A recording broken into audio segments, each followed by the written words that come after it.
This last weekend, it was really good to see the team do well. I mean, of all seasons, this is the season to take it day by day. You know, nothing's promised tomorrow. You got to really be where your feet are and focus on today. So whether it's not knowing who's going to be in or out of practice, not knowing whether we're going to have a game or not going to have a game, not know who's in the starting lineup, who's not, this is the year for learning that lesson. And so to have those struggles, like every team is, but certainly us, and then go into that weekend, come out 2-0, that's pretty cool. Number one, we didn't know anything about Colorado Christian, new coach, a lot of new players. So we really pride ourselves on being really prepared, but we couldn't do that. So the guys handled that super well. And then Metro's a really talented team. I mean, you guys all watched the game. They're really athletic, really talented, former Division I players. And so our guys really answered the bell and did great there. So that was exciting to see. You know, it was talked about quite a bit at length, at nauseum over the weekend about how many young guys are playing too, and we're obviously here today. What did you see out of those young guys that you got to be really excited about moving forward? Now, the conversation around here has been about the young guys, that's for sure. But don't forget we have some veterans too, and we can't leave them out of the conversation. And I do think those guys are more leaders than they even realize. And who I'm talking about specifically is Jarrett Schmeling, David Rico, and Ethan Menzies. And Jarrett's the first guy when you walk in our gym or our weight room, you're going to notice where Jarrett is, and you're going to hear him pretty quickly. And he brings that energy for us. But Ethan and Rico bring another energy that's really important to our team. You know, they really want to be great. They're really committed to doing what it takes to be great. And that really rubs off on the team. So guys who are freshmen can really pick up on that and follow that lead.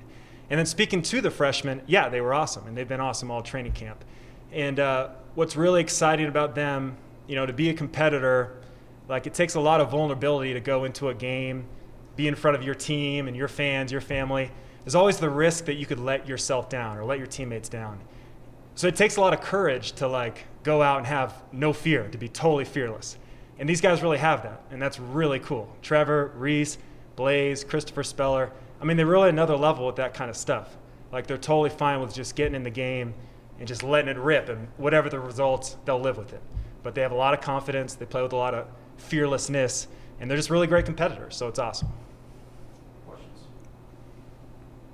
Reece, can you take us through that second game? You kind of really played a major role in that game. What's it like kind of finding that rhythm, kind of finding your role this early on in your career? I think like Coach said, it's not really me, it's the team, it's those leaders, Rico, Jarrett, all those guys just helping me to, I don't know, have fun and go out and compete with these opportunities because it's that next man up, and it's just taking advantage of that and having fun. Like Coach said, you know, it's taking it day by day, and like you said, does that take some pressure off of you? I mean, I just trust in my teammates and my coaches just to, you know, it's really just going out there, having fun, and that takes all the pressure off. Reece, on Saturday night, Metro goes into a press. Mm-hmm. Christopher's back there trying to handle it. You were really kind of the calming influence, it seemed like. It was like, you got to go back, help them out a little bit, get the ball. Yeah. Was that just something that I'm guessing Bruce Dick kind of taught you? I mean, I guess all, like Trevor could attest to this and all their teammates. We've been pressed before, and Coach gave us a good outline what they're gonna do, and we prepared well for it. So we knew what it was gonna look like, and we were confident when it came. Trevor, you're out there like a banshee. You're doing anything and everything. I mean, you played inside, you played outside. Has it always been that kind of versatility for you? Yeah, so when I was younger, I wasn't very tall or athletic. I knew I was going to be with just my dad's height.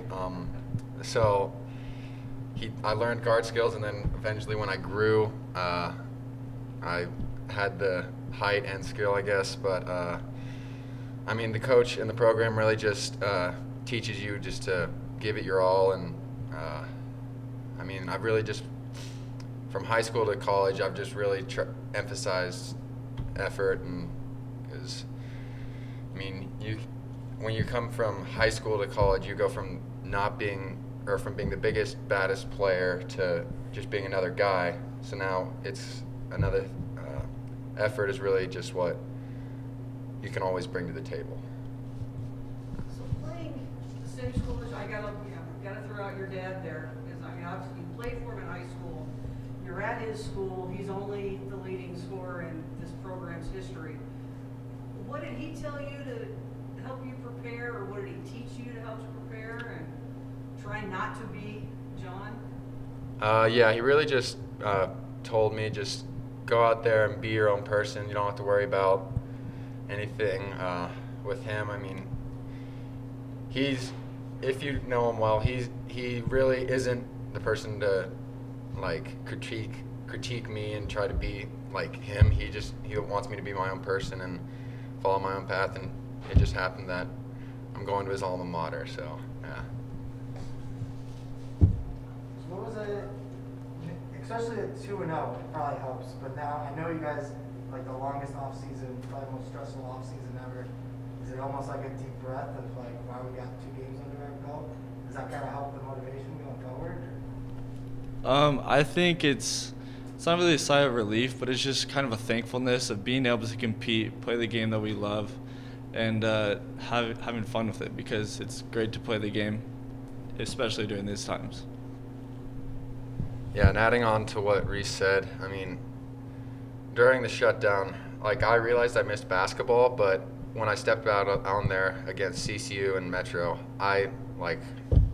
it really struck me on how much I really missed basketball, and just being able to compete with your friends and your teammates and just all trying to accomplish the same goal and winning. So still want to keep winning, obviously, but yeah, it just felt really good to be back out there. And you kind of mentioned a 2-0 start. Does that help a little, kind of what they're going off of? It just felt good to be back, but does that, I don't know, almost a little extra juice in the program now? Well, yeah, as coaches, I mean, we're tired of looking at the same guys every day. So it's just fantastic to have other team to play. And, you know, these guys kind of guard the same 4 or 5 players or so each practice. We try to mix it up best we can. But finally getting other players in there with different strengths, different weaknesses to help, you know, expose these guys in healthy ways to help them get better. That's been great. But, you know, 2-0, that's great, but we're a process-driven program. And for us, it's all about just getting better every day, having a growth mindset, never too high, never too low. You know, we got huge challenges coming up this weekend and for the rest of the year. So, you know, we're going to be proud of what we did, but there's a lot of things we can improve on and get better on, and that will be our approach day to day. Did you two play the same club team? I thought so. Did it kind of help knowing people when you come to college? Oh, for sure. And I mean, him being my roommate, that was even nicer to be able to go into college with a little comfort. But yeah, it's been nice.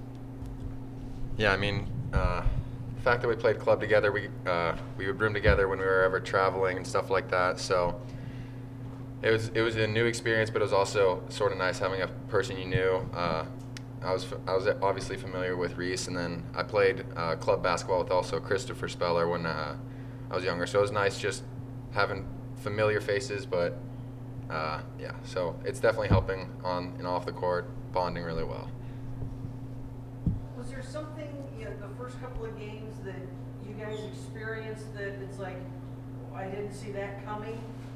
You know, that was something that was totally unexpected. That probably just, I mean, realizing how much stronger everyone is than me. I mean, that's not saying much. I'm skin and bone right now. Yeah. So, I mean, I guess it would just be like the strength and athleticism of everyone else.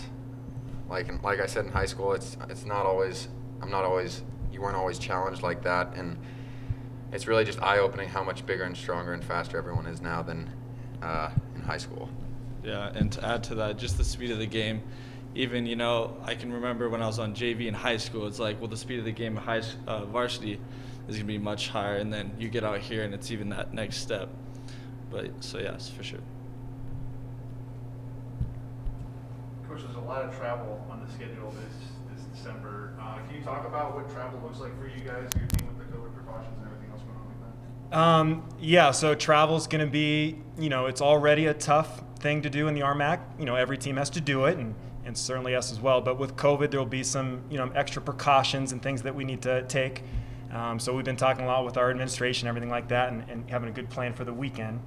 And then, yeah, it'll be another good process, especially for these young guys to learn what it takes to win on the road. You know, how to take care of your body, how to win not against opposing fans per se, but in someone else's comfort zone. And so they'll learn all those things this weekend. It'll be a great learning experience for them. And yeah, we're excited to get 2 more games. And you know, historically, our games against Black Hills have been really, really fun, really competitive games.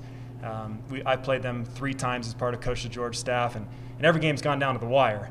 And so we're excited to play them. They play a very similar style to us. We know we're certainly excited to not see Tyler Oliver on their roster, and I'm sure they're pretty excited to not see Tommy Nuno on our roster. Those two usually go head-to-head in that matchup. But you know, it'll be 2 new faces. They have a great player, Joel Scott, and Ethan Menzies should be a great matchup there. For potentially first-team all-conference players. And then Shatter will be a good challenge as well. It's a new coach, new players. So kind of like CCU, we'll have to have that approach of, you know, adjust as we go and learn as we play. Trevor, can you beat your dad one-on-one? He last time we played was my sophomore year, and I was probably about 6'1" at that point. And he beat me, but I've been challenging him pretty much every possible second I'll ask him to play. So I think he's refusing to, so he can say he's never lost to me. But I think now I can get him just because he's an old man now. So. And by the way, that's how everything goes in Trevor's world. Every little drill, every little competitive thing you could possibly have, he's keeping score, he's keeping all the details, and he's going to find out a way to win. Do you know how many points you're behind your dad now? He had 2,227, so about a lot, like about 2,211. Yep. We'll have a few extra years past his dad, though. You got 4 more years after this, so it's. Was it hard for you guys? I know you kind of lost the opportunity to have your debut college game without family or friends watching you. Do you feel like you lost out on that at all with the way the game went? I don't think so. I think there will be a time when there will be fans in the stands, hopefully. And like I said earlier, I'm just thankful to be out there and playing the game I love. And with the times, I'm just thankful to be playing. And I know there'll be fans sometime. Yeah, I mean, I'm grateful just to be able to play. If it's in front of 0 people or 1,000 people, I'm going to take the same approach. Just try to beat the opposing team. But, I mean, like Reece said, there will be time when we get to play in front of everyone in Grand Junction and just show out for the community. But obviously now is not that time. But I'm looking forward to when we can. I guess kind of feeding off that, I thought, you know, I was there Friday. I thought it was, at first it was a little weird, but I think once the game started, once the introductions happened, I just personally got in the mindset, okay, basketball's here. It's a college basketball. So for you guys, was that kind of the same feeling? Or once the game started, you were just playing basketball? Or what was it like? I mean, yeah, when adrenaline's rushing through your body, you sort of have, I guess, tunnel vision, and that was just mainly just to beat CCU. But, I mean, leading up to the game, I was talking to Reece. I was like, I've been dreaming about this since I was in, like, 3rd grade, just my first college basketball game. So, I mean, just the experience of just being able to play against an opposing team, I've been looking forward to this for a very long time. So, I guess even if it was quiet, it still didn't take away from me getting to experience that.